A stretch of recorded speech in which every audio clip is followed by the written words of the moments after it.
Alo ke kau sponsor pon i he pot ngau ya ko ka mo whakawhai ngā marie ai feito uni ke whakakato ai katoanga musika e tau whanau pe ai whamalo ki he ambassador siaina tano a hotele pe mo whakawhai ngā marie o nau api ke whakautu ai e kau muri koin ko i ko whatongia e pon ya Paula moi ba mo valfit point lima yo no tuang ya he ada ba mo ngo ai music for peace e ko ifi plaza e tau fa na u e fin fa malo ma vai be foki pot ngai polisi malo se mo toang o ngo sia he tau ko to ape e fai fatongia ko en pa ka ke tau o foi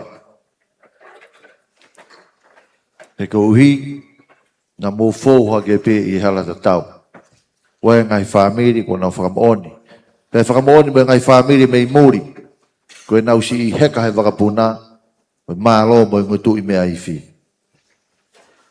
ya ka fa hi va to la hange ko fa ka tin na i ku heni pa mo fa hi va jas me to tisi on hanga ma alunga ta me fa hi va jas me to tisi on hanga to lang mausia ka ko fa na uia na na kau ka to ape i pou me ko tu pou hoko e ko fahi wala ka ke te ai hatau amanaki ko tu ko fa na go ini ia pe aho pe he pure ai moi ke tau ke he ko ka wi fini ai mo o ri me ko na la wa ke funga Stacy he tai mini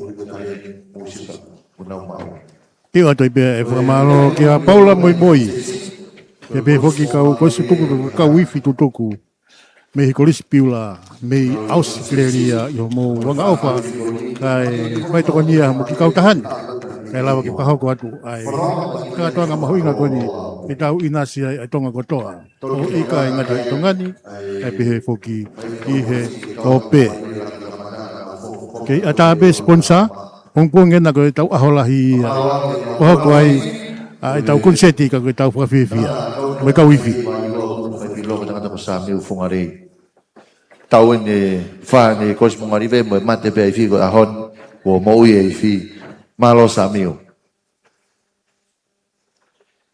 Ano ko fa ko ten nai ko te nau fa nau himi ka hiri e ba ko hoko ke mas ko mo nau chest space sa mi fungare ko nau himi ko I need the ko arrange in tama ko prologues o sia bet nau hoko ai bege nau masi se fa malo de bege se ngai fa e ngai tamai malo se mo vale atama teu e tau fa nau ngari music for peace e fe fin ko higo mo vale atama malo pito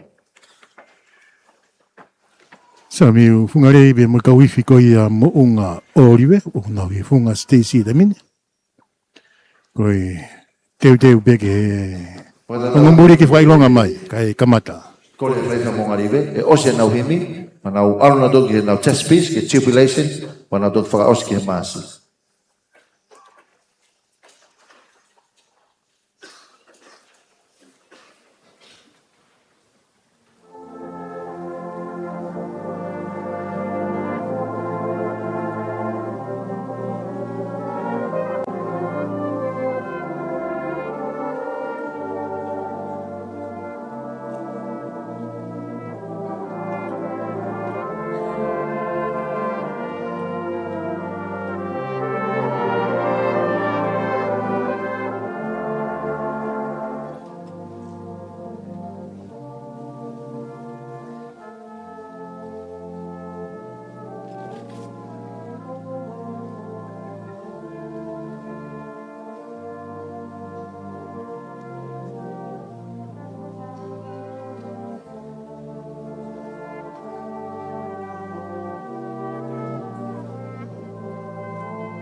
Ko semua maliwe ba ai ni di. Kena hoko na dohen kena tribulation, kena chest peace.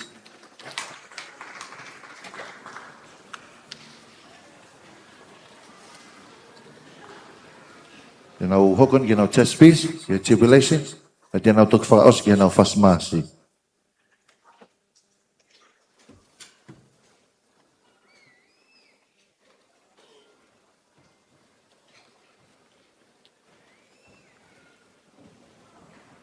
Samiu fungare mo ka wifi. Ai mo nga olive. Ko e tari pen ki fai longa mai kai kamata. Tai mini fa kulo tonga komen ni pe pate mo fatonga ima koi pe ki pe kora tu ko ta fa ki kone fai fi kulo tonga komen ni dai mini ki he ki mai ka. Pe komen ni te o ata o mo foi ko rai fa sa meu. Tribulation. Chest peace.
chest space ia, ko me kolis mo ngaribe, ko me nau whaifi ko Samuel Fungalei. Kamalola hiat. Tamiu, mo teu lahi whai whanau, e nau wafe behe ki e nau fasmasi, ko e name above all name. Whau e tamako and Jones.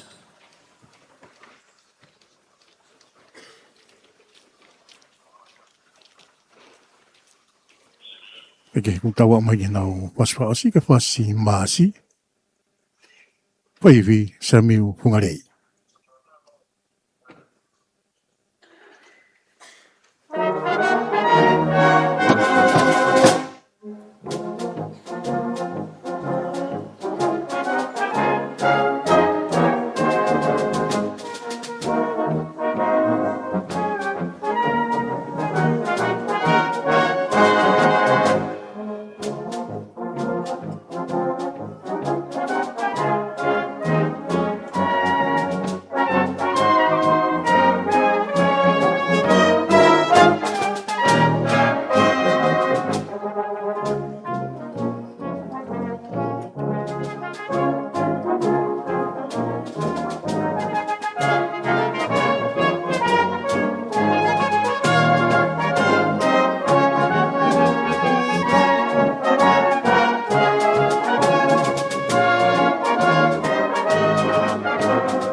Malila.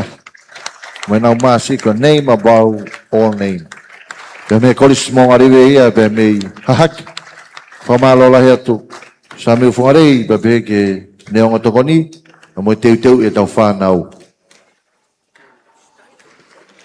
Hangia ke tau kawenga e fin. Tau heni pe tau ke omi he tau whanau hanonga. Fe maari a fe fia. Famaloa ke kauifi. Maloa pito e teu. Mo e na koi filahi. Ko hiko e fia fin. Tau amanaki pe e kau whaifi, kau whaihiwa, kau tāme, kau hi, ko teu ku whai e kau whai ako. Koe kato e uhinga ia, uhinga pe ia, e ia ka hau lele e tau whanau. Koe aku whamaloat ke kau whaifi, e pe ke singahi mātua ko tau pe, ka whiwhia o ngūtolahi mahe fia fin. Whiwhia e tau whanau, uia kakai nau hen, e nau poupou, e mo whamaoni ki ngau e lahi na nau whai. I e taimini e tau hoko i pe whakoe koris kun Charlotte whek koe tau ene whia nau whai mea koe iwi. Pe koe tauni, ko nau kau nau toho no wahe e nau kau iwi ke nau kulupu e ua.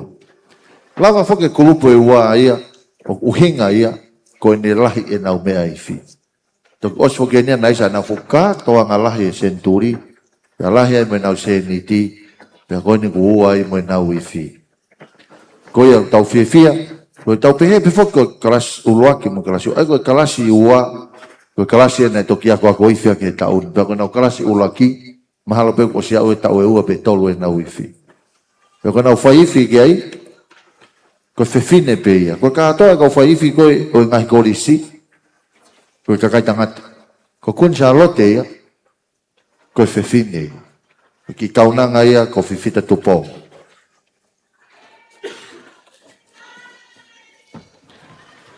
Tau ke i whamaloa tau pe ke tau ko sponsor, ke pot ngau e ako, ke ambassador si aina, Tano a hotel behe kia Paula moi moi. New ID ka kawa matoto pa mga PA system gon tau ngawa ke fiafin. Behe ke Australian Feature Police. Pa mo nau te teo e tau mio ka pompom. Pa mo tata lai tohoni mai ki ngai Prince tau certificate ki a pompom.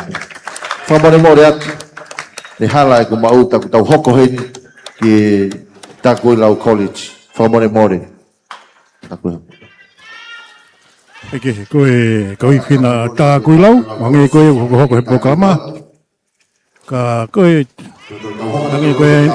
ki whialati pe, hangi pe whiala koe sone oto koe nai, ka koe ni ko tonton mai, ko tā kui lau, whata tau ki pokama. Malo sau. Mo ariwe whaki mei hahaki. Pea koe kauwhine me kolo kakala me korista kui lau. Pea mai nau whai whi pea mei labaha. Paki moi toi. Pea mai nau whai whi, Paula lore sio. Whawhiwhia ngai peki ngahi tau ne ongosia Paula mo ne kauwhi. Koe tau nie ne utupehe Paula. Ke nau toi ki ariaki. Ke nau kaua pehe pou. Ke no teke meri no. Ka mo fie maria ia e ki onga ue aga mea rea. Paula Loresio, ka mo korista kui lau. Ka koe nau himi ka o 100. Ia, Paula Loresio na me kauifi koe a korisi tā kui lau, o ku nau ihe funga Stacey tamin. Te teo ki he nau whasi uaki koe himi. O toi pe ai whakamalo lahi ke te koe. Paula moi moi pe he whoki ke kau iwi tutu koe ai korisi piula me Australia. I homo wanga ofa. Kai whakapaanga mai e tau kātoanga koe o e whiawhini. Eke, ko mau mai kau iwi taimini.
whakairifia koe taimu koko whakafoki whaane loi lahi bea holo loisi.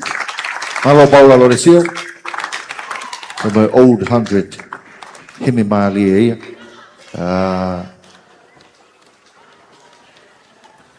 Tēnā hoka tai pēki he nau māsiko, I'm Army of the Night. Koe whaune tama ko Ken Alford.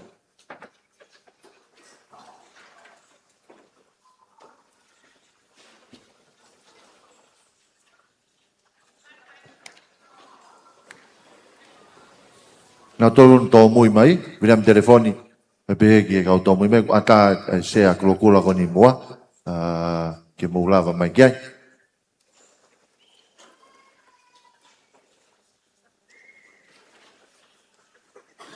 Malo maulava mai o pōpō ke tau whanau. O maha maari e kau iwhia, tā kui lau koe tari penki whakailonga mai ai kau. Papalangi. Toto at maari e pō. Ngalu ke maopo vito ai whareni i he pōne. Tā kui lau. Penau masi. Arm of the Night.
Army of the Nile, na me kois takilau. Paula Loresio, na malo lahiat. Paula, malo si ke mauiwi. Ula vei beo koe ke whaingofua, na tonga e tau whanau. Tau pe he fas, pa moe kumi ola mea takoni, ke nau mauiwi ai. Na ko mō kau mai pōni, whakakoloa.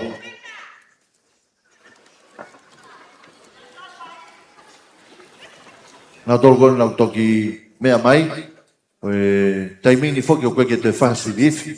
Koe mau fim pe koe ka veinga ia tau, mi tau ene tāua pe tā wha.